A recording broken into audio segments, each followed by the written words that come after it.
Hello, good morning everyone, and welcome into our live webinar today. This side Montu Verma, and today we are also going to have a very important and valuable session. Ladies and gentlemen, we are continuing our journey towards talking to procurement professionals from all over the India, and very soon we will expand it globally. Dear listeners, before we really have deep dive into today's session, let me tell you that this is our fourth episode, and we started this journey of knowledge sharing session firstly with Vikram Sharma and then Suneet and Anuja respectively. All those sessions were really very valuable and helpful for all of us. We are very thankful to them once again. You can also check all these session notes on our LinkedIn page basically. Before we start this session, I request to all of you to keep your audio button mute, as we will have question and answer session for 15 to 20 minutes before the end of this session. Now today we are going to start this episode, and we are also excited to listen Mr. Shailesh Sonar, who is coming here from Mumbai basically. He has broad and wide experience in procurement and sourcing. Hello Shailesh, and most welcome. Good morning, Montu. Thanks for allowing this opportunity to share the knowledge to the entire procurement forum. Right. Shailesh, before we really start this session, please say a few lines about your professional background as your introduction, and then we will love to listen you from your experience or insights on software negotiation. Good morning, everyone. Thanks for joining the session today. I am actually thankful to Montu as well for organizing this session. We will shortly start the session, but before that, as Montu requested, I am from Mumbai. I have worked with large IT organizations in my career. Overall, I have 17 years of experience, and I have worked into various verticals, various domains of industries. It starts from healthcare to a EPC company to a telecom company to a ITES company, and now NBFC, which is sort of a BFSI company of India. Coming back to today's session would revolve around software and the SaaS, as the heading says, right? By that heading, I mean all the software varieties and flavors available in market. What are the different ways and means to handle the software procurement and the SaaS procurement? Okay, and before we start, let me put a disclaimer here that by this webinar session, we are not promoting anyone's product, or we are not promoting any vendor or OEM company, right? This is a pure knowledge sharing sessions crafted purely from my working experience in the procurement departments of large corporates. So the point I'm trying to make is this session is focused for enhancing knowledge levels of the procurement community members. Software negotiations. Okay, so I'm sure most of you are from procurement domain, and all know that the procurement industry is largely divided into two parts, right? One is IT procurement, and the second is a non-IT procurement. Every company would have these two verticals in their procurement domain, right? Sometimes the team is merged into a single team, right? A part of the team is handling IT procurement, and the rest of the team is handling the non-IT procurement, right? So software negotiations specifically, right, are way more different, are way too tricky and sometimes difficult, right, than traditional buying of a hardware product or spare items or electrical or a mechanical or a civil product, right? And software buyers needs to exercise a bit of extra caution, right? Do good amount of brainstorming with the vendors, and then present their case to the internal users. When I say internal users, their internal users who have given the request, their CXOs, their department HODs, right? Before they finalize the deal. So apart from basic commercial negotiations, which I'm sure all the buyers are expert in, right, who have joined this session, right? What do buyer needs to then brainstorm on is something which we'll learn today. And how can they show their expertise and grip on the software deals they have on their tables? And this is exactly what you'll learn from today's session. And I would guarantee that buyers would get a lot of new dimension of looking at the software negotiations, right? So before we move forward, let me introduce quickly myself, right? This is about me. I am an electronics and communication engineer. I have also done chartered engineering, right? Chartered engineership. Then I have 17 years of experience in sourcing and procurement domains. I have worked for, as I said, right, large corporates, EPC and healthcare and projects business and telecom and ITS sector, and now a BFSI segment company. Out of 17 years, largely my career have revolved around IT and technology sourcing. So my main hobby is knowledge sharing and making and helping my bit to make this world a better place to live. Right, I am in Mumbai, and these are the brands for whom I have worked till now. Right, so the last brand which is getting reflected, IFL. This is my current organization. I work for this company. This is headquartered in Mumbai. Great. So SaaS, right? All procurement team members might have heard about this buzzword, SaaS. Right? It sounds like a SaaS, right? But it's actually software as a service. So whether or not you are into a chemical or a pharma industry or a healthcare or a automobile or a education segment or IT or telecom or aerospace, right? Isn't it a common word which we have heard on our working floor? Right. Let me tell you, it is no more a buzzword. It has a proper meaning around it, and it's widely used terminology in the market. SaaS, as rightly shared by Lokesh, stands for software as a service. This is one of the way of offering the software licenses, right? It is adopted by many vendors in the market. Let me tell that SaaS offering has been attracting a lot of customers in the market, right? MNC and almost all new startup companies who are into software building and offering the software licenses in the world have majorly started offering the software licenses on a SaaS model, right? But based on how big is the deal and how important you are as a company to the vendor, these vendor companies, these OEM companies would be flexible to offer it either on a SaaS model or on a traditional license model, right? So now before we move deep dive on how to handle software and SaaS negotiations, right, there are few set of people who are not from the core IT procurement domain. So let's quickly get into some basics, else it would start giving bounces to all those people who are newcomers to the software sourcing domain. Okay. So when I say basics, right, so everyone knows that technology has two parts. One is software and one is hardware, right? So IT and its technological products, right, are integrated part of every business, right? Whatever your company earns, when I say company earns, I mean revenue which your company earns. There is some or other IT product involved in making your company's business offering. So, right? Salesh, So, sorry to hold you in between. And I got message from someone. He is waiting in waiting room. Can you please allow them to in? Sorry to interrupt you. Okay. I'm sorry. Is that which I'll have to do all the time and look at someone who is waiting in the room? You do it. Okay, right. so I'll keep an eye on I hope Zoom gives a prompt on someone who is waiting. So you are the host now. Okay, great.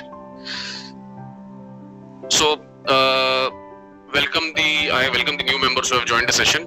We are at the first slide of the session. So we are before we move to the software as a subject, right, and SaaS as a subject for today's sessions, we are now looking at some basics.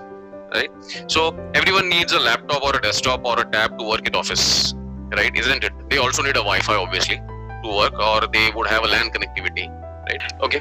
So the point I'm trying to make is all the IT setup which your company has, right? To make that IT setup work, you need a lot of collaboration tools. And when I say collaboration tools, to documents which you can share, right? Excel files which you can make, right? PowerPoint presentations, right? Your emails, right?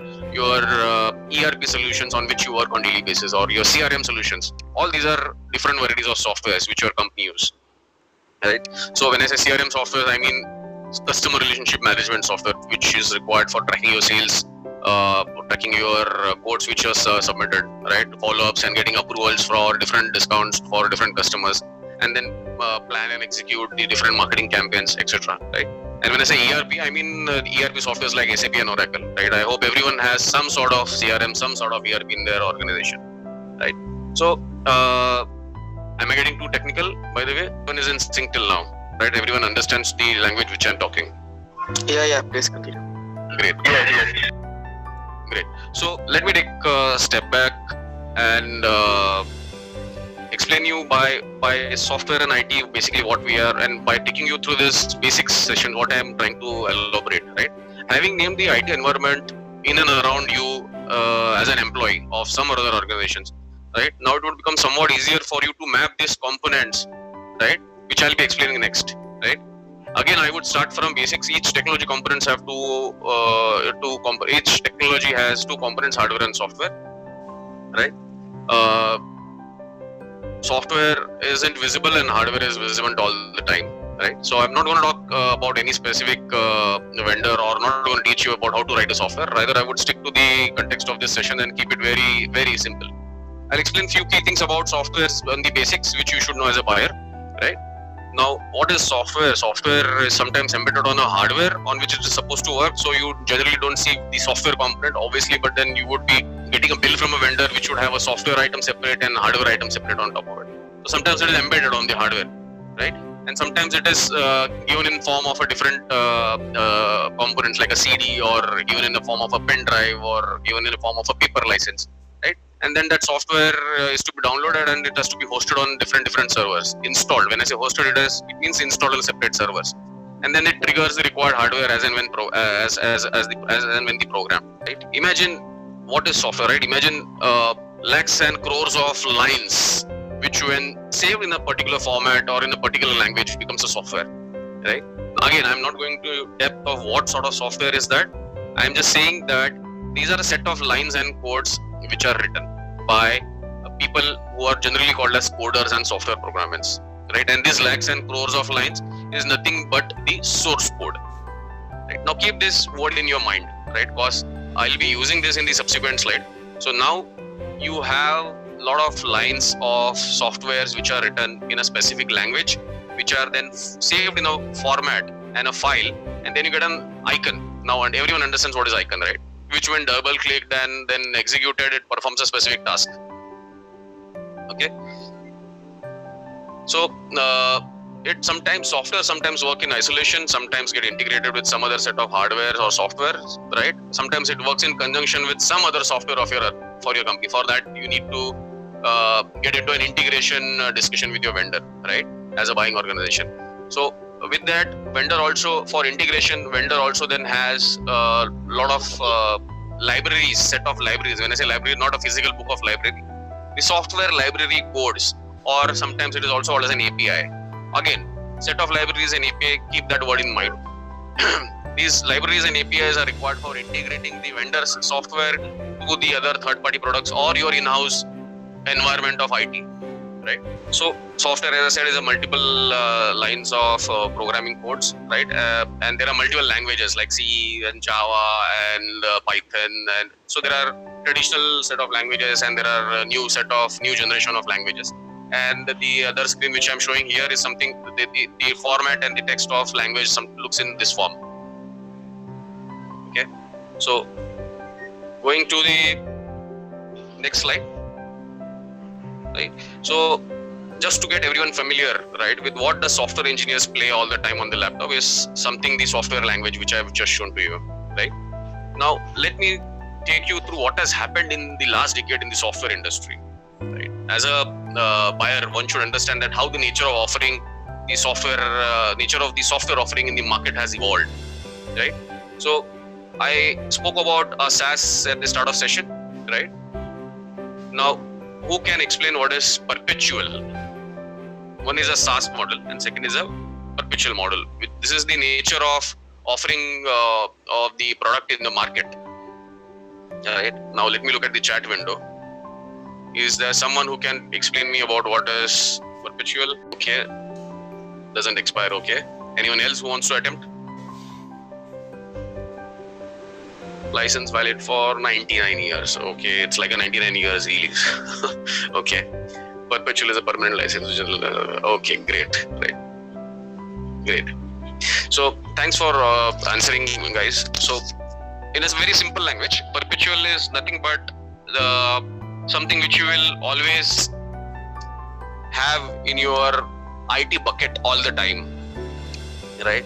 So whether or not you take the support from the vendor, the license will always continue to work in whatever version it was supplied to you last. Okay, and by subscription, it means that you don't have it in your IT bucket, but you have subscribed for it. Right? When I say subscribe, it's just like a newspaper subscription or a internet subscription which you avail from your people, from your different vendors. So this is basically the nature of difference between perpetual and subscription. Right? When I say nature of product, the nature of software license varies whether it is an off-the-shelf product or it's a customized product. Basis the nature of product, right? Whether it is a ready to use. By ready to use, I mean off-the-shelf product, right? And whether it is ready in some form, but it has to be customized for your adoption, right? That is also one of the categories of software versions which is sold in the market. Then basis the nature where it is hosted, right? When I say hosted, I mean installed. So whether it is an on-premise software, when I say on-premise, within your office, within your control, right? Either it is in your office or in your partner's data center, but under your control. So it is on-premise. Or it is an off-premise, means the vendor is supplying you the software, he'll host it at his own premise, or he'll host it as his partner data center, right? But it will be under the vendor's control, under the software OEM's control. So these are the variants or the varieties of offerings of software licenses in the market, right? So off-the-shelf product means like Microsoft Windows license or Microsoft Office license, which all of you might be using in your company, right? So and a customized software would be something like a CRM software, right, which is ready in some form, but you need a lot of customizations to actually start adopting to it, right? So when I started handling the IT and software deals way back in 2008, 2009, right? I remember the items when I remember the times when there were a huge scarcity of skilled resources to build and maintain the software, right? The vendor company sold to the customers.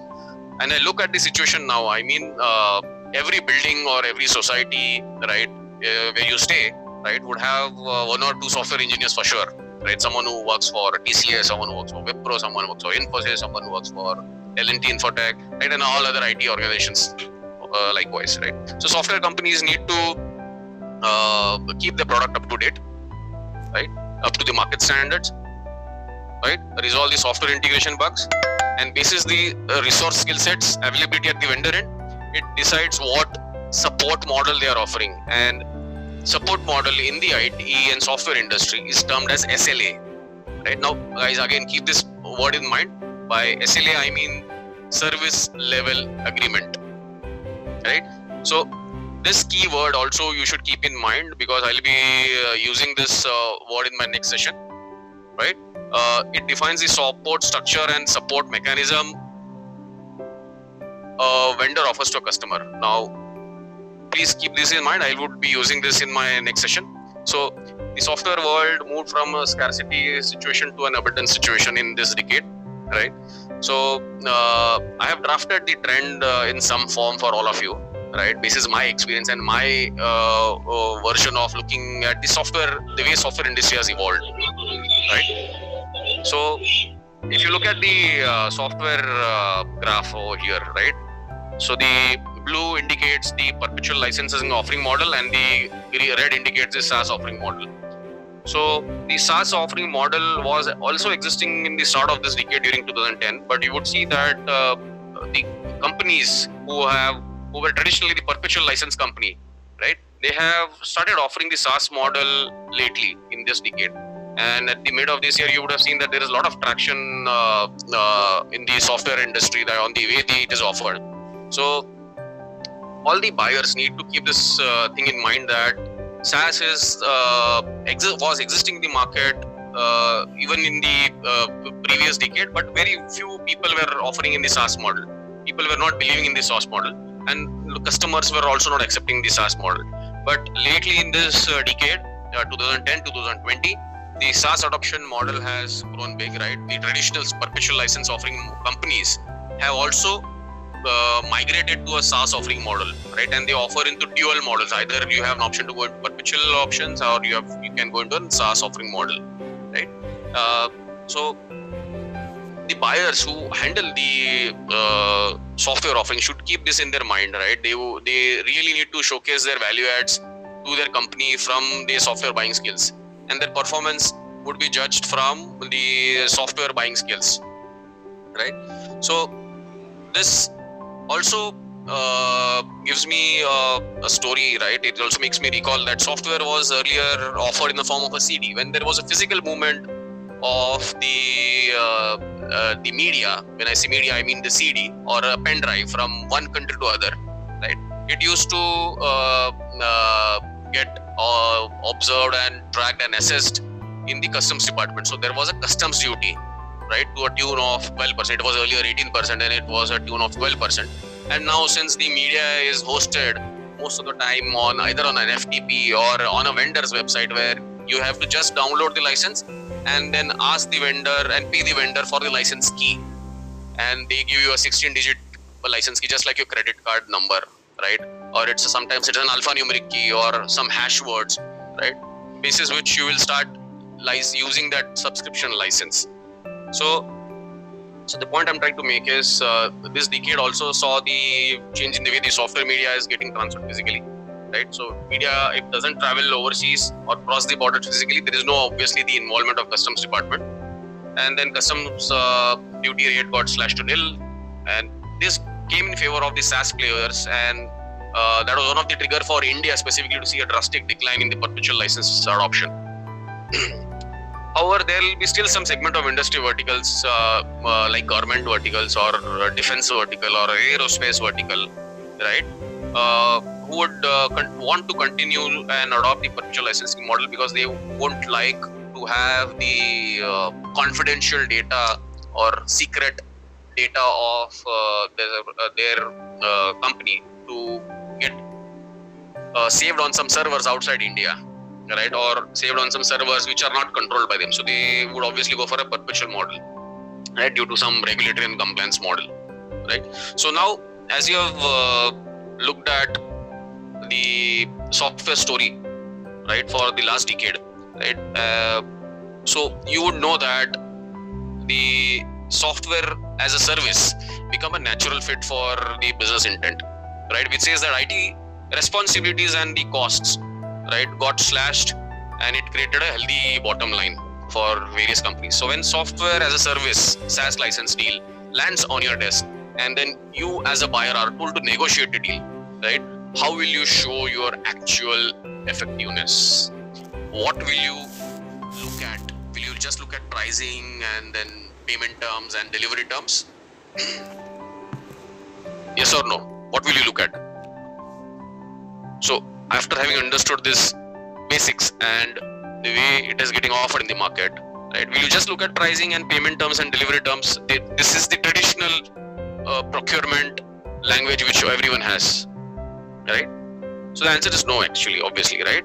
So the next set of slides, right, be very, very attentive on what I talk and what is getting displayed, and then try to relate to the live software or a SaaS deal, right? Live software or a SaaS deal which is on your desk. Okay, so there are some hard facts which you should know as a buyer, some myths which needs to be busted so that vendors won't fool you around, and then chipify their SaaS offering and the software offering to you, and your company at the end realize that you have proposed them an investment which is actually a dumb investment, right? So there are some myths and facts which you should know as a buyer when you sit across tables in front of a company, right, who is trying to offer a perpetual license model or a SaaS license model, right? There are some set of questionnaires which you should always have at the back of your mind, which you should always ask to all the software offerings which are coming to you on your table, right? The software license as a service, right? Software as a service. So it is having a lot of nomenclature and different names, right? You might have heard the multi-monthly subscription based and pay per use and pay as you go and cloud hosted offering model. So don't get confused. These are nothing but different names given to a SaaS offering, right? So when I say pay as you go and pay per use, right? The best analogy to understand the software as a service or a pay as you go model is just like a residential society owned by someone. Now imagine the building in the flat in which you stay is owned by someone, and then you pay monthly rent as tenants who is hosted in that building. And likewise, there are multiple tenants in the same building. Okay, so second best analogy is the co-working space. Right, we all have heard about a company called as WeWork. Right, you would have heard a lot of ads on radio and would have seen a lot of internet ads before a YouTube video gets played. Right, so these are ready to office floors, ready office IT printers. Right, they give all the softwares ready. Right, all the coffee machines and canteens ready, and then you as a tenant have to just occupy a seat in your and then bring your own laptop and start paying for the services you consume. It's like pure a la carte model, right? So this is something which a SaaS option offers. So customers are just like tenant in the property, and by this picture you would come to know that there are multiple tenants like these. Right? They are using the software application. So the software applications, they either are hosted in your office or it is hosted on a cloud, either owned by you, subscribed by you, or owned by someone else. When I say someone else, I mean owned by a vendor company. Right? Now, best part of the... Hello? Can you people go on mute, please? Will it be possible for you to mute everyone again? Or I have to mute? So, hi Ramakant, can you please keep mute your audio button? Great, okay. Thank you. Thanks, Montu. So, coming back to these slides, the best part of the SaaS offering which attracts the large customer base is the flexibility, the very flexibility, right? So, whenever you want, stop whenever you want, start whenever you want, scale up whenever you want, scale down whenever you want, as per your demand and in no time, right? This was the most desired flexibility everyone wanted, right? Even in their personal lives they want, isn't it, right? So why? Okay, so again, coming back to the analogy, why Ola, Uber or Zoom car model is so successful, right? Why has it got such a large market acceptance? Because they offer you that damn flexibility, right? The way it is offered, no need to worry about the fuel refilling, no need to worry about parking, no need to worry about the timing, right? Late night also you can travel, early morning you can travel. You need to just concentrate on your work while getting driven towards your destination. So instead of investing on an additional in-house server capacity or the software licenses, companies could simply adjust the SaaS subscription on a monthly basis, scale up, scale down as per their company's need, right? So by going to that SaaS option, right, the in-house IT staff actually got liberated from their daily mundane tasks associated with the on-premise hardware and the software maintenance, right? So it also allowed them to tackle multiple different projects, right? They could focus on other more vital work which is required for their company's growth. And it did because the IT infrastructure resides in the SaaS vendor's data center or in the SaaS vendor's own premise. Your company as a customer can always get a backup. It can start and restart almost immediately in event of a service outage or dramatic disruption globally, right? So you would always be secured about your access to that software license subscription. And if it is embedded to your company's core platform, the software as a service comes very, very handy, right? Now, as I told you in my earlier slides, the source code, right?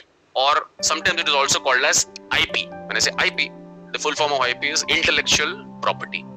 So that source code or those set of line of codes which are written by the software coders of the vendor company, right, is owned by the software company in the SaaS offering only, always. So please do keep that in mind. Whatever you use on the SaaS platform players software as a service or you derive out of a SaaS product is actually not owned by your company. It is actually owned by the creator, which as a customer is actually of no threat till the time your organization is mindful about it.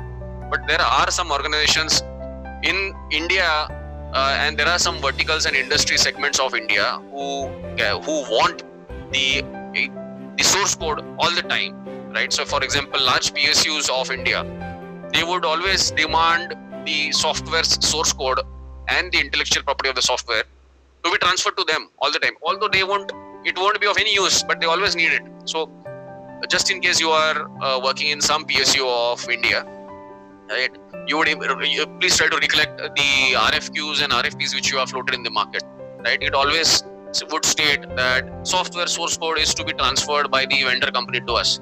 But when you are working in a private company, and if you start demanding this, right, sometimes the software vendors won't agree, or they would agree, but there would be a different mechanism for transferring, and there would be a separate set of commercials. So keep this point in mind, that there is something called as source code which you should touch upon when you are doing discussions with the vendor, right?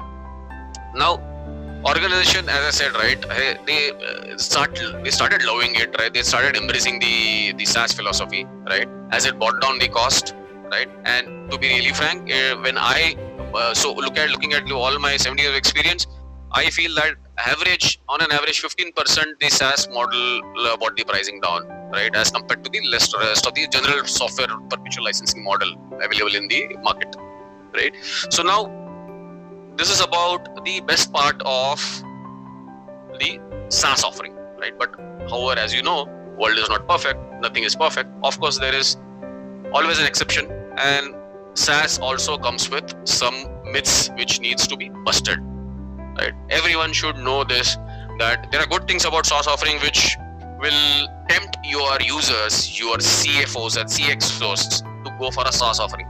But then there are some line of cautions which you as a buyer should always highlight in your company, and that will actually give you a cutting edge, right? So let's deep dive on what are those myths, right? Now, company might enjoy a monthly cost model, right, and save on the bulk capex investment at a time, but they would need to sign on a lock-in period for some usage when you opt for a SaaS offering, right? So even in case of early termination, just in case your company decides that I don't need to use a soft license subscription, there would be some terms and conditions, knowingly or unknowingly, which your company would have signed with the SaaS party, which says that your company might need to pay for the balance unused period. So please be mindful about this thought, and always make sure that you touch upon this clause when you talk to your vendors, right? The next myth and the point which I want you to be careful about is, for any small issue in your organization, when you start using this software license, you might not have an in-house expert to resolve the bug or whatever error you face, right?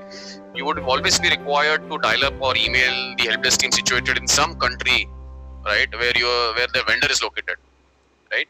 And that vendor's global operations team, or sometimes they call it as a NOC, Network Operations Center, wherever they sit, they would respond. So now there are expert vendors who have started offering 24/7 sort of a service help desk, but then the flexibility which you generally get of having an in-house IT expert handling that software versus someone who's sitting cross borders and dialing up that vendor or dialing up that NOC or dialing up that or emailing it the help desk team, amounts to some sort of time loss for the first response, right, from the vendor. So the response time and resolution time, or it more or less remains standard, but it is more than the in-house licensing model which you would have adopted, right? So just in case there is some electrical failure or a network outage at any data center where the software is hosted, or in case the servers get infected with some virus attack, right? So all the services gets affected, and then you also as a customer are now solely dependent on the vendor's tech team to resolve it for you. So this is what I'm trying to highlight. So the sole dependency moves to the vendor NOC. You actually just cannot do anything apart from dialing and getting on a bridge call with that vendor's tech team when you face an outage. So this is the another myth and point which you should keep in mind as a vendor, right? So I explained SLA in my earlier slide. Again, service level agreement is what the SLA stands for. Buyer needs to necessarily touch on this point when they do a software deal, right? Whether it is a SaaS offering or it's a software offering, please touch base on this point. The SLAs are bucketed by vendors into various categories basis the customer's need. Someone names the SLA model as a gold, silver and platinum. Someone names it as a basic, premier and advanced, and likewise, right? get into discussion with the vendor, understand what is the different model which they have opted for. So there will be different pricing structures also. So kindly be mindful as a buyer that when you're negotiating that software deal, you touch upon the software and the SLA's part, software's SLA and the SaaS SLA's model, right? Now, companies that adopt multiple SaaS applications, they also, sometimes they plan to use it on a standalone mode, but most of the time they plan to integrate and connect it to their existing on-premise application. So they might come across a software integration headache along the way, right? So you may be also sometimes required to sign another contract with another integration partner nominated by the OEM company, right? And then you need to then get into separate cost negotiations. So when you negotiate software deals, please be mindful about who will do the deployment, who will do the integration, who will give the training, all those integration discussions, all those handover discussions, and all those user training discussions. Please you will have to ensure that you'll have to finish it when you before you sign a software deal, right? So this pictorial presentation actually clears what I mean by software integration headaches. So data security is another common risk which you as a buyer should always get it cross-verified along with your info security team. So all organizations have info security team at the back end. When I say info security team, the team who is responsible for data security, whose team is responsible for saving your company from virus attacks, right? Every organization has that. So security is another common concern for business companies who are looking at SaaS applications. So whenever a sensitive data company's data and the business processes are entrusted onto a third-party service provider, issues like identity management and access management, right, must get addressed, right? Business must also take into account, and your company should always take into account, whether you are a government regulated company, there are some compliance standards which you need to maintain, right? So regulatory challenges is also something which you have to get it verified. Obviously, you as a buyer are not supposed to answer all this data security, access management, identity management, and regulatory challenges, but you would need to involve your internal stakeholders, right? It might be your legal team, it might be your general counsel, it might be your regulatory and compliance cell of your company, it might be your GRC or IT security team, right? Kindly keep them involved for all these 3 points: data security, their access management, identity management, and if there are some regulatory challenges which are to be followed for you as a company, right? So there is the most important point which will affect you as a supply chain professional is the renewal tracking, right? So if you forget to renew the SaaS subscription, or if you forget to pay them on time, there is a threat of auto suspension of the account, right? By that what I mean is, the SaaS subscription are auto controlled and monitored through a predefined and pre-coded logic by the vendors, by the software making companies. Let's say that logic might give you a timely reminder of a renewal, say 30 days or 60 days in advance. But just in case you are a guy who has actually signed the contract few years back, and then you don't work for that company, you have moved on and you have moved to some other company. Now, the way the software has got coded, all the renewal triggers will go to that email ID which was fed at the time of signing a contract. Now, all the triggers will go to that email ID. Now, the email would get bounced, the software would not understand that logic, and then only God can save your company and yourself, right? So, let's.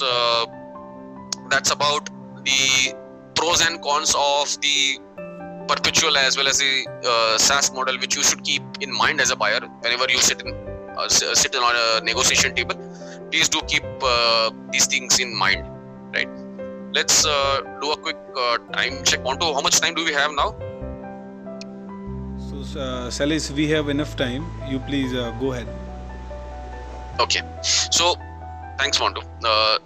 Since your concepts are cleared now, right? The buyers who are there on this webinar, right now, all the concepts generally which are to be followed as a software negotiation expert, right? Now, if your concepts are cleared and you have realized the sensitivity between a traditional software buying and a SaaS subscription buy model, what you would be expected to know is the procurement tactics on how to handle software negotiation as an expert, and how to avoid the merry-go-round ride from the vendors.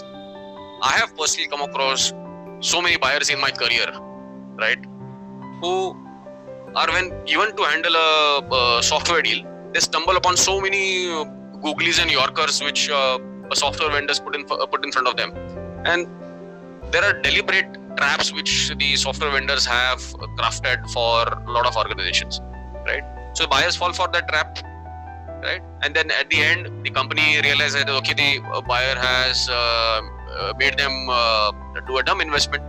So how to avoid those traps, right? There are some good recipes for success which I have learned personally from my career experience, right? Which I want to share with you guys on this forum, so that you can become an effective negotiator. Again, coming back to the title of the presentation today, effective negotiation in sales in the SaaS and the software model buying, right? Now, as a buyer, you would obviously do the basic negotiations on pricing, taxes, payment terms. This is what we have been doing all the time traditionally, right? You would also do delivery timelines and implementation timelines, right? You would also talk to vendor now, how is the delivery coming, whether it is e-download or in a form of a paper license, or is it coming in a form of a CD, right? You may also choose to negotiate on some penalty clauses or LD clauses, right, etc. But what exactly does it take for a buyer to be expert in software buying, whether it is a traditional software or a SaaS software? What is the real recipe for success, right? So without making you guys wait, right, let me give you some guru mantras which I have learned all my way, right, in my career, which will actually give you a cutting edge as compared to your peers, right, and your teammates, and be recognized as a smart buyer. So when you present a software deal closed by you, right, to your procurement head or your CXOs, right, what you would get in return is a clap along with a pat on your back, right? So this is what is expected from all the buyers. So apart from the generic price negotiation stuff, there are some 10 key necessary guru mantras which I want to give it to all of you, which you should always, and this is the last slide, so please be very, very attentive on this, which should give you a new dimension of looking at the software negotiations. And then please make sure that you note down all those points, you discuss and you brainstorm with all the software vendors before you commit a deal. You understand how the offer is being made to you by looking at the commercial code which a software vendor gives. That is not the end of the story. There are so many things at the back end which you will have to verify, cross-verify, get it verified with your legal team and your info security team before you actually commit a deal, right? So users, your internal users who would have given you this requirement, your internal customers, right, may or may not, I'm saying may or may not necessarily have checked all those aspects which I'll be sharing with all of you now. Okay, so please be very, very attentive. This is the last slide and the most important slide of today's session, right? So start from start, right? Please be always curious about the overall objective which has been met by whatever software which is going to be bought by you, right? There are too many companies who select a software, right? There are too many users who will just push the requirement on your table and say कि भैया ये मेरे को software लाके खरीद के दो, right? You as a buyer need to apply your mind, right? There are not, so you just need not do the basic negotiations. There are so many things which you'll have to talk to the vendor, right? Which will make you actually more efficient. And the companies sometimes structure their workflows and processes around a chosen software, right? And ultimately, the workflow fails, and you realize that it's a dumb investment. Your company realizes it's a dumb investment, and the blame comes on your head because it was your duty to notify all your internal stakeholders that this is the these are the points which you should look at. So let me admit that I have personally seen more than a few companies in my career who buy first and then figure out how to use that software later. Now, as a smart buyer, always attempt to know the intended objectives clearly before you buy. When I say intended objective, what is the overall objective which is going to be met by that software, and have the understanding clear as to what will relate to a successful software deployment, and then try to link the success criteria and payment of whatever software we are buying to the overall objective, right? By defining some milestone and some acceptance criteria, right?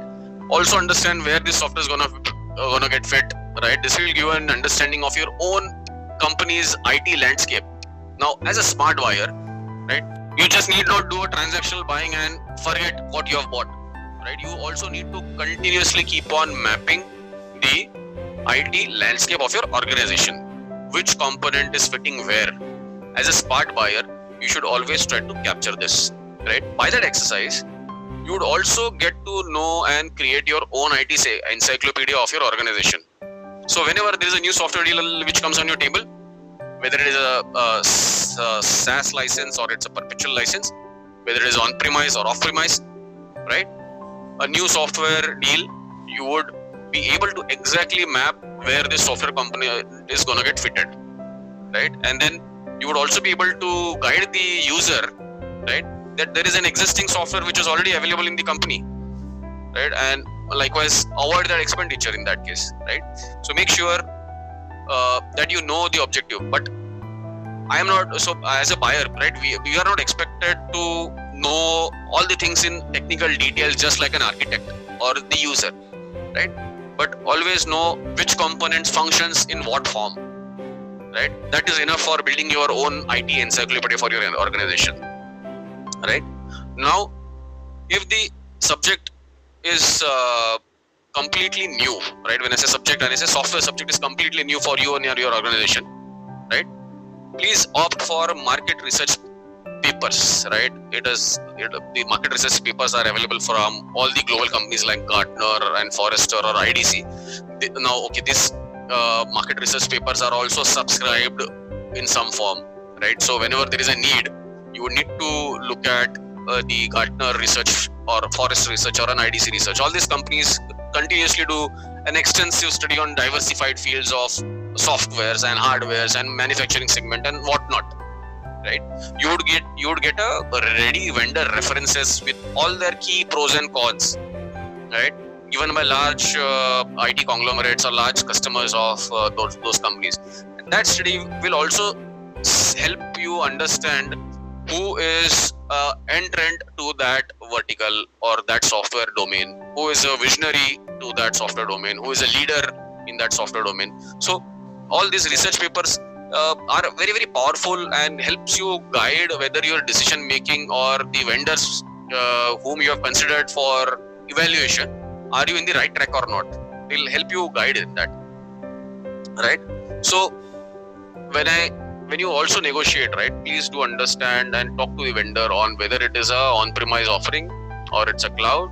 And then if it is a cloud, please do understand where it is hosted, right?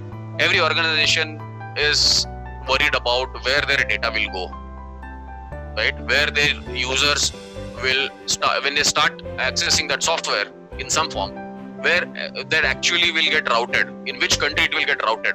You never know, it is getting routed through Syria or maybe other embargo countries. So always be mindful and always make sure that you talk about where the data center of that SaaS vendor is hosted, right? So please talk about that when all the vendor comes on table for the negotiations. The next very, very important point, right? A user has approached you saying that, Bhaiya, please help me buy the software. So you'll have to make sure that you understand how the software licensing policy is, right, drafted by the vendor. The software licensing policy are sometimes drafted CPU based. When I say CPU, I mean CPU of the server, right? You would have heard about Intel CPUs and you would have heard about AMD CPUs. When I say CPUs, it is nothing but the chipset, right? So the licensing policy sometimes are CPU based, sometimes it is core based, sometimes it is user based, right? And when I say user, sometimes it is the named user and sometimes it is the total number of users irrespective of whatever name it is, right? So you would get a requirement from a user saying that, okay, please buy 10 licenses for me. And you never know that when that requirement will scale from 10 to 10,000, depending on your company's size. So always make sure that you understand what is the licensing policy basis which the software licenses have been offered, whether it is a traditional software perpetual license model or whether it is a new SaaS offering model, right? Please do make sure that the charging mechanism of the license needs to be negotiated by unit rates, right? Don't go by overall total you will obviously present to your management, but try and negotiate the unit rates, because this is what is going to save you and your face as a buyer, right? Within your internal organizations and outside to the vendors world. Now all these vendors communities are connected, software vendors communities are connected, right? Please don't allow any vendor to fool you. So all these guru mantras which I'm trying to explain to you, keep it in your mind very, very clearly when you come across a software negotiation deal, right? So apart from the licensing policy, the buyer people will also need to think about the overall TCO, right? So who understands the TCO concept, by the way? Can I get some answers? Total cost of ownership. Great, thanks for answering that. So TCO is the total cost of ownership. So whenever there is a software deal, so don't just look at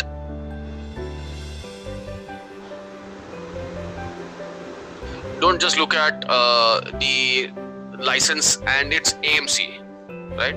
Please do look at what all ancillary systems it is going to get connected, right? Whether there is a new software or a supporting software which you are supposed to buy to make this software work, right? So look at the ancillary environment also, which will be sort of a supporting environment for the software which is there on the table for buying, right? Look at whether it needs a separate operating software, whether it needs a separate database license, whether it needs a new set of antivirus licenses, or whether it needs a completely new server or completely new storage, or whether there are different set of network equipments which you are supposed to buy, right?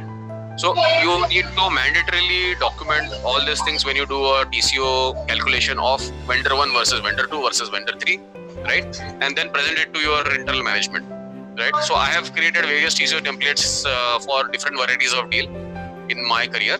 So just in case few people are interested to learn on the TCO concepts for different software models, you can connect with me offline. I would be glad to draft one for you and help you out. All right. The next important thing is all the software licenses which you buy are supported by some EULA or USA or some sort of agreement, right? Now, EULA and USA are the license agreement names which different software companies use. When I say EULA, it is called as End User License Agreement, and when I say USA, it is End User Services Agreement. Okay, so the key terms like terms of usage, who can use the software, how many people can use the software, how the licenses are to be used, whether or not it gets auto-renewed without PO, and likewise there are some legal and commercial terms in that EULA and USA agreement which you should be mindful of. Please ask upfront to all those vendors with whom you are negotiating.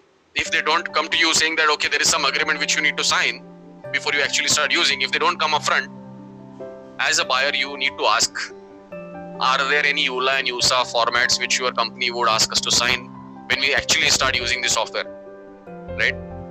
And then if you have bought the license and you have made the decisions, you would have very, very less chance to negotiate on EULA and USA terms, right?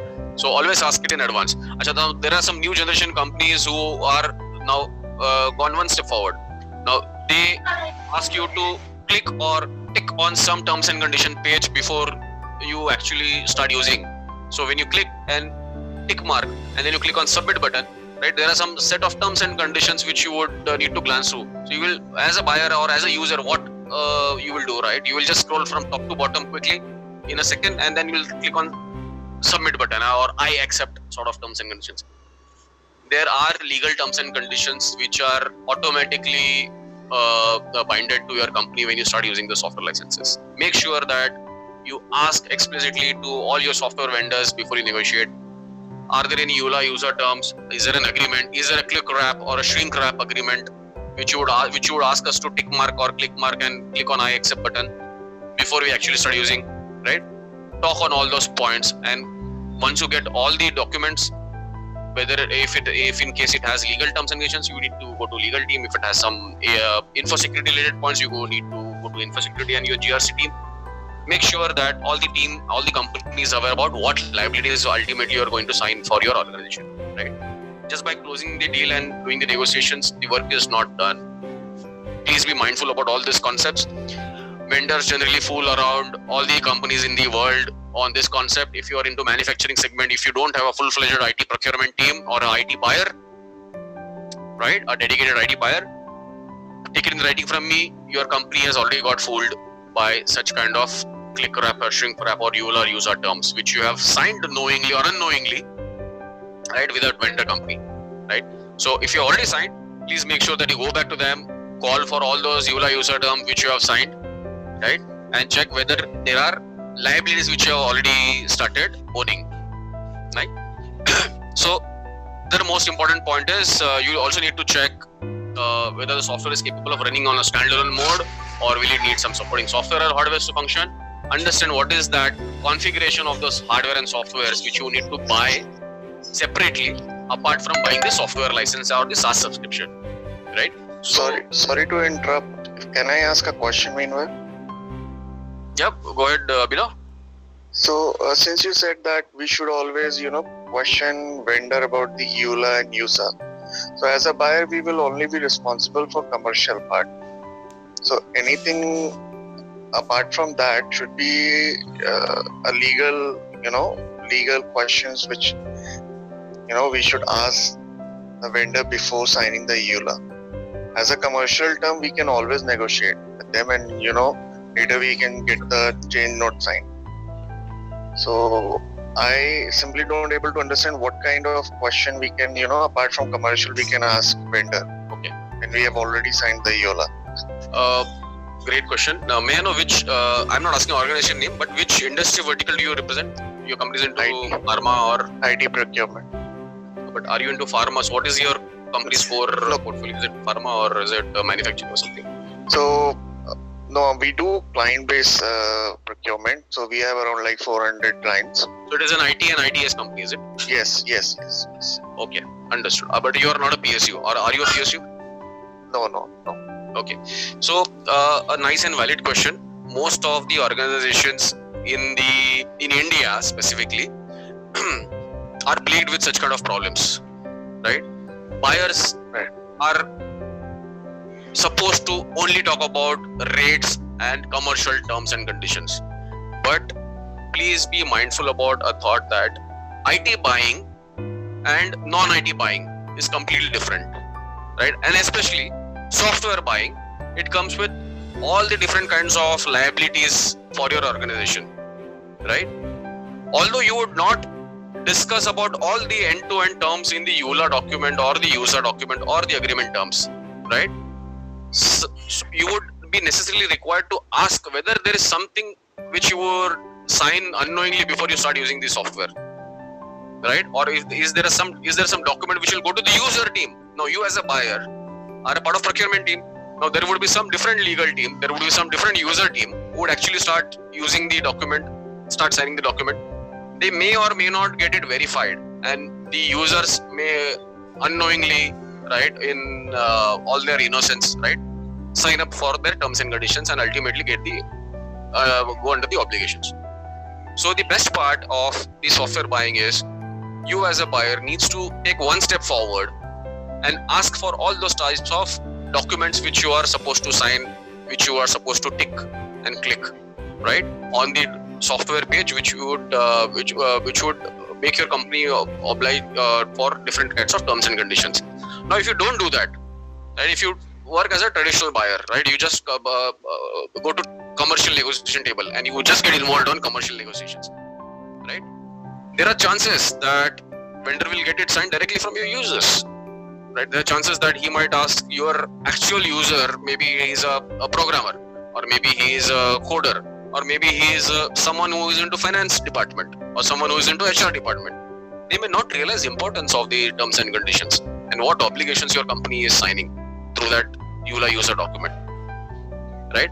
So as a buyer, before you make the decisions, there would be some objectionable clauses which your company won't allow, which your legal team won't allow you to sign, in that case, you need to get into negotiations, right? And that's what is negotiation of IT software all about.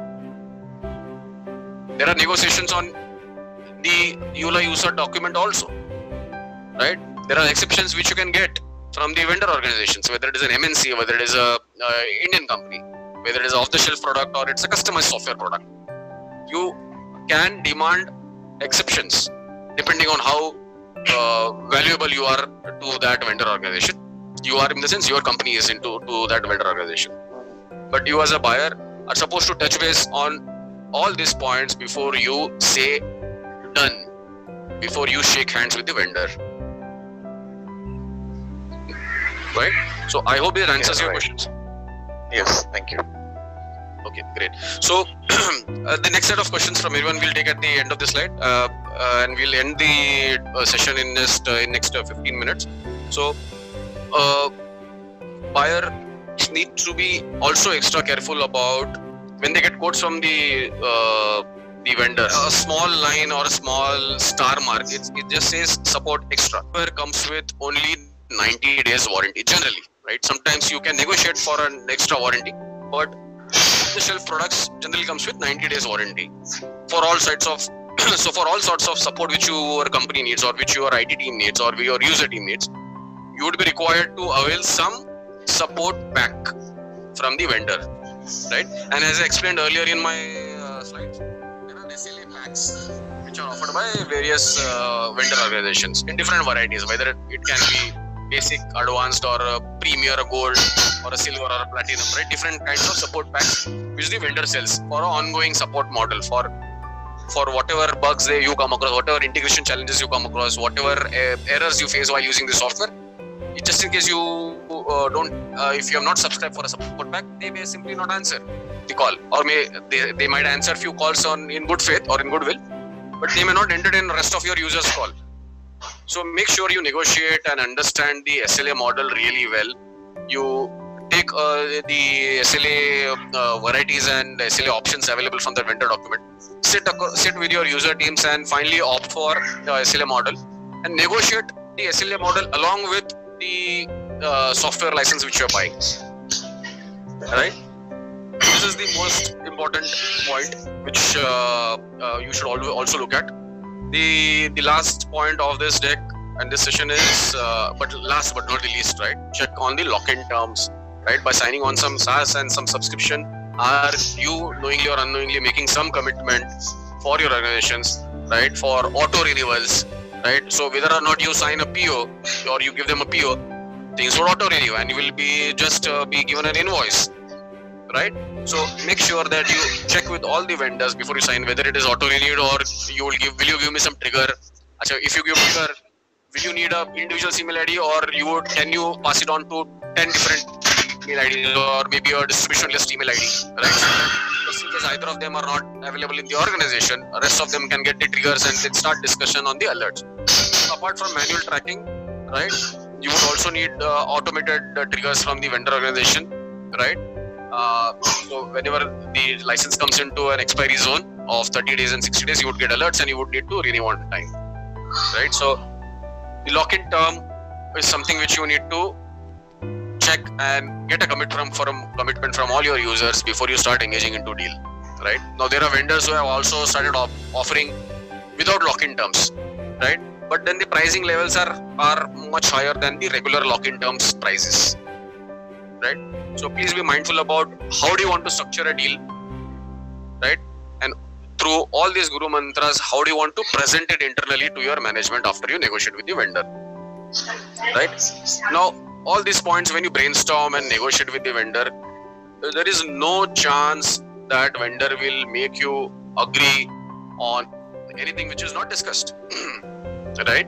So presenting the software deals on all these aspects to your management will definitely earn you a separate image as compared to your traditional buyer and peers in your organization, right? So that extra cutting edge, I hope everyone has understood this, and that extra cutting edge, you would make yourself, using this Guru Mantras, you will make yourself shine in your respective organization, right? So I hope today's session has given you people a new set of insights about how to tackle software and the SaaS deals and how to negotiate it effectively. What all, apart from the traditional things which you would obviously negotiate, what other set of terms and conditions, what other precautionary steps which you should take before you negotiate, right? So by this I end the session, and now I am eager to take your questions. If there are any questions, you can unmute yourself one by one and then start asking. Salesh, I will have a couple of questions. Yeah, can you please introduce your name and then about your organization? Abhinav Luthra from Excel Technologies. Okay. Yeah, go ahead, please. So, Salesh, just to let you know that, as always looking for an opportunity, I went for a couple of interviews, and most of the time, I got good response. But, recently there was a couple of time, I failed the opportunity just because I was not able to convince the interviewer. That, what is the difference between sourcing and strategic sourcing, especially in software category? Because I have like around 7 or 8 years of experience. I only do, normal, whenever a requirement. Can you come a bit closer to your mic? Yes. Am I audible now? Yeah. So, after explaining them what I do and how I negotiate, they still don't able, I'm not able to convince them, that is the actual negotiation which I do. That is the answer they are not looking for. They are looking for something strategically in relation to software, negotiation. So I don't understand what is the difference between, what you have said, that I take care of the commercial terms, right? I negotiate the payment terms apart from the commercial as well. I take care of the SLA as well. I try to negotiate on the SLA as well. I take care of these terms.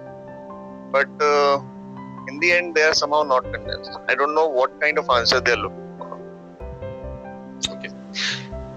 Okay. So this is obviously an out of context question, but related to software buyings and what the organization looks at, right? So, I have also interviewed so many people on how they handle software negotiations, and there is some set of additional answers or additional statements which I expect as an interviewer from all of them, right? So more or less I understand that the questions are also, and the answers also which they are expecting are somewhat related. So from my perspective, I'll give you an answer from my perspective, right? I don't know which organization have you got interviewed, right? And I don't want to also know. But as a interviewer, right, and if they are hiring someone for a software expert, right, if the role is only into software buying, right, the guru mantras which I have said, or something which you would need to stick to, and something which you need to explain to them, right? Not just the payment terms and commercial terms and SLA, but the rest of the terms, right? Conceptually, you'll have to touch base on all those points. Apart from those points, what I feel as a person is, when you sit across in front of a vendor to actually negotiate for a software deals, right? Get to know the organization first.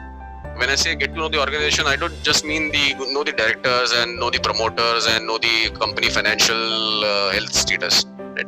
I mean, get to know what is their roadmap, right? Are there different products in their bucket which they are trying to offer, which they are trying to sell, right? What are the challenges which these companies have faced while developing the product, right? Whether while hosting it on their offered data center, if it is a SaaS offer, and if they host it on, for example, Microsoft Azure platform, right? And if your company is into Amazon Web Services platform, AWS platform, ask them those challenges, why they haven't hosted, or is it possible for them to host it on an AWS platform, right? Understand the challenges from your IT landscape perspective. When I say IT landscape perspective, if you recollect, I have also spoken about build your own IT encyclopedia. You should understand how your IT landscape is built. I don't want you to be a data center expert, or I don't want you to be a network expert, or I don't want you to be a end user computing sort of an expert, right? Who would know everything about desktop, laptops, and printers, and storage, and servers, and so on, right? But as a buyer, you should know what all components are mapped into which all departments of your organization in what form, whether it is hardware components or in a software components. So when it comes to a software negotiations, first and foremost thing which you should do is understand objective, which I have covered in my Guru Mantra. Second is, how does that software fit strategically? Why they want to buy it? There is a set of due diligence which you would also need to do on your own. Maybe you would not be required to reject that requirement. You would need to get convinced by yourself that yes, the demand which they are doing is a right fit for the organization. You would not be able to require to judge that, but your inputs to them saying that okay, similar software is already there in place, would you like to check? Maybe they have checked, but just in case they haven't checked, that strategical role, if you start playing, there are some value adds which company will obviously start seeing in you as a software buyer. I am not asking you to also become a software asset manager, right? But try to map all the IT landscapes of your company, right? And then try to demonstrate your value adds that yes, you are an IT buyer and you understand IT landscape, right? So when I say you sit across vendor table and start doing vendor negotiations and understand the company, understand the product offerings, understand if there are other products which complement the existing product which is offering, maybe that is the right fit, and maybe your users have not looked at the other product offerings which this vendor has, right? These are value add roles which you can play when you are negotiating as a software buyer. And all these answers, if I start hearing from the candidate, I will obviously get impressed. Maybe those are the set of answers which that company also expects. Yes. Which you should try and use at some point of time. Thank you, sir. And then I will be very much eager to get an answer and get an update from you. What happened after you gave these answers to them? Sure, thank you, sir. Like I said, I will do more due diligence while doing any kind of IT procurement. Great. Hi Shailesh, my name is Sunit Chana. Sunit, okay. Yeah, I don't have any questions. The reason is very clear that I am in a procurement domain of hardcore mechanical and construction. But I sincerely appreciate your presentation and I like your presentation, and some of the things are very key element. Even I am not knowing after spending 22 years of career. But certainly I have never been involved so in depth of IT procurement. Whatever I have done, IT procurement is limited to only computer or laptop buying, that's all. So many thanks here, and I will keep your presentation as a safe mode for me. Great. Thanks a lot for the nice words and the line of appreciation which you have given. All these points and all these decks, right? People won't get it on any educational forum or maybe any course which is offered by large supply chain organizations in India and in the world, right? All this comes from live experience of working into different IT organizations or IT departments, IT procurement departments of different organizations. So these are live on the ground sort of insights which I've tried to document and present it to all of you guys. If you're not into IT buying, believe me, IT buying is a wonderful place, right? If an opportunity exists in your organization, try to look at software buying. I'm sure all the companies need some or other sort of software, right? Whether it is an off-the-shelf product like Microsoft. Absolutely, thanks here. Absolutely, thanks. Being a mechanical person, I have been since beginning of my career. I have been in mechanical only, and that took fabrication to telecom industry. So never tried in IT, but I like your presentation sincerely. I appreciate your presentation, the way that you responded to our questions, and you have given a lot of insight out. So I sincerely appreciate, and I will be connect you after this meeting. Okay. Thanks a lot. Okay. Anyone else? Yes, sir. This is Chandra here. I would like to know more on this reinstatement phases and the taxes attracted on the whether it's software license or whatever, because I'm working for this East Africa region. I just want to what is the taxes attracted in India? Taxes in India? Yeah, on the whether it's like if I'm sourcing from other country. Acha, so you want to get the software exported from India to East African region? Yes. Okay. Or the vice versa. And is more on this reinstatement fees. Okay, so there are two set of questions, right? And thanks for asking that question, right? Reinstatement fees is something which I didn't cover because, but then I touched upon a point of timely renewals in my deck. Okay, so if in case you do a timely renewal, right? When I say timely renewal, I mean subscribing for the support model or subscribing for the AMCs on time-to-time basis, right? If you get those alerts on time, if you have a mechanism of tracking all the software deals internally in your organization, you would obviously not come across this reinstatement as a concept. But just in case you miss something to renew, right? Also, just in case your users have opted for some software license and they forgot to renew, right? And they come after 2 years, 3 years, right?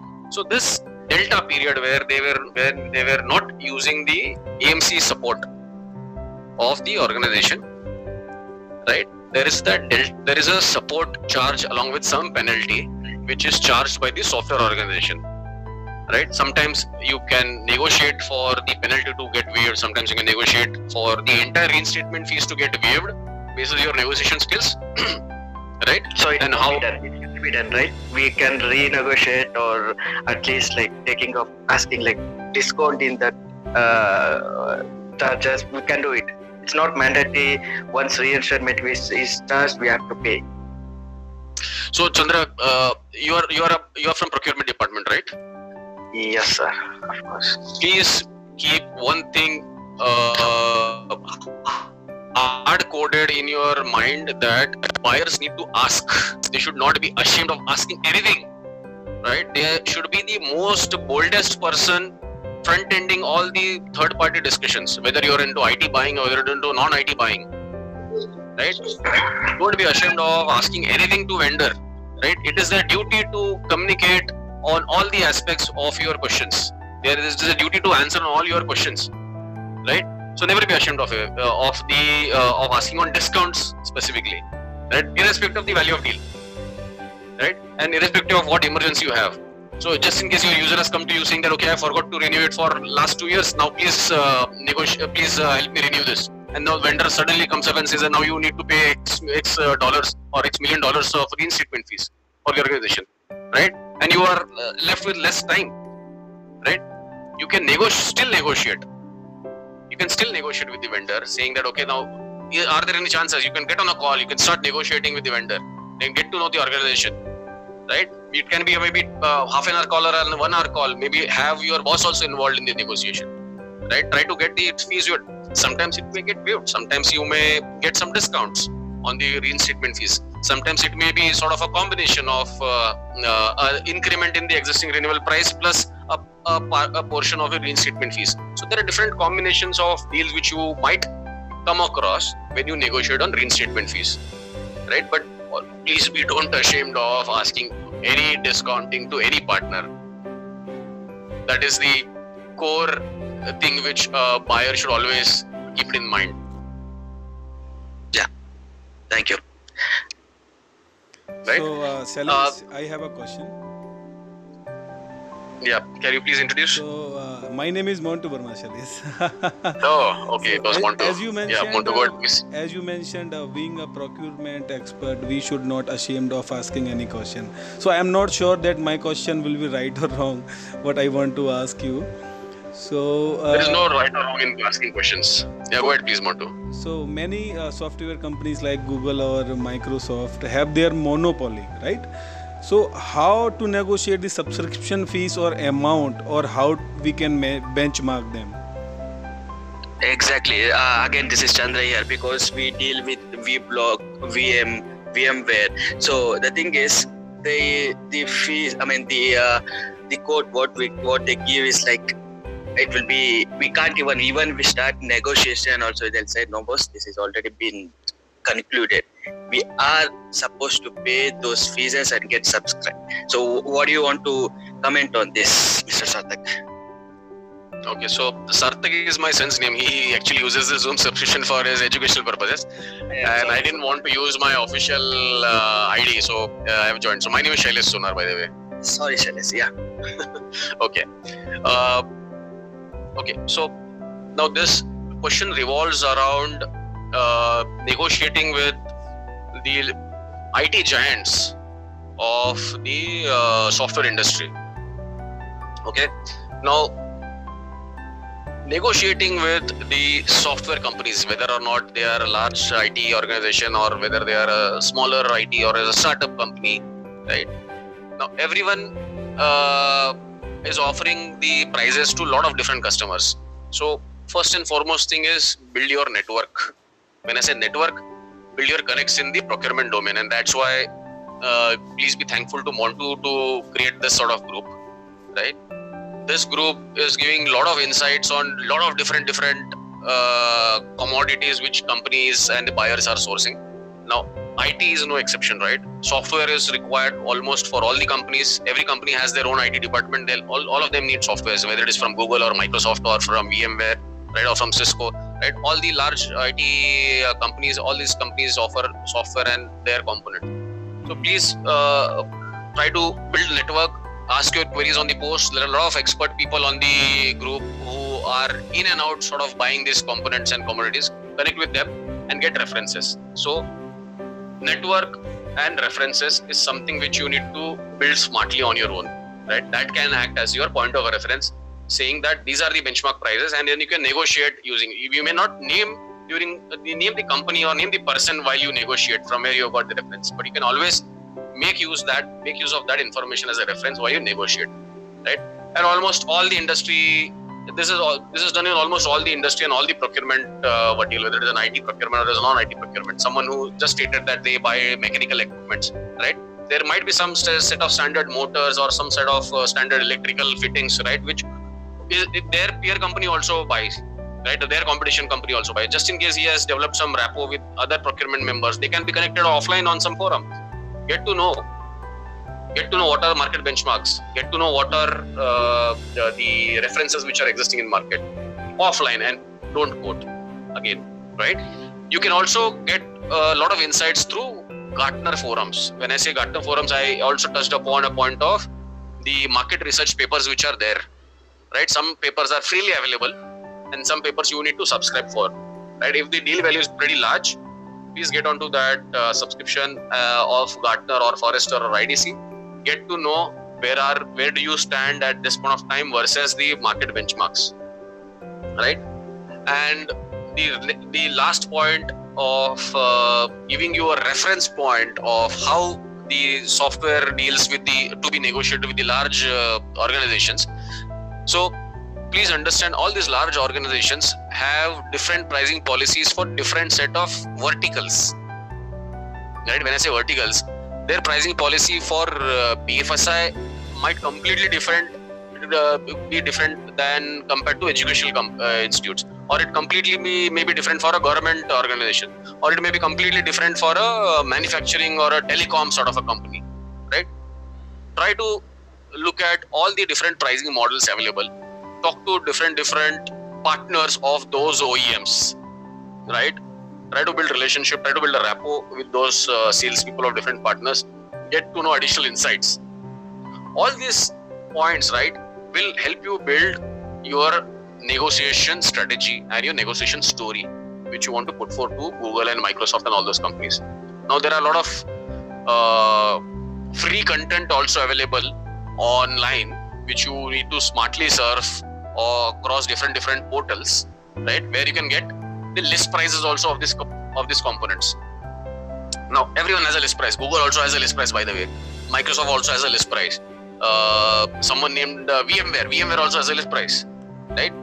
Talk to the partners, surf on internet, go to Gartners, connect with the peers in the industry.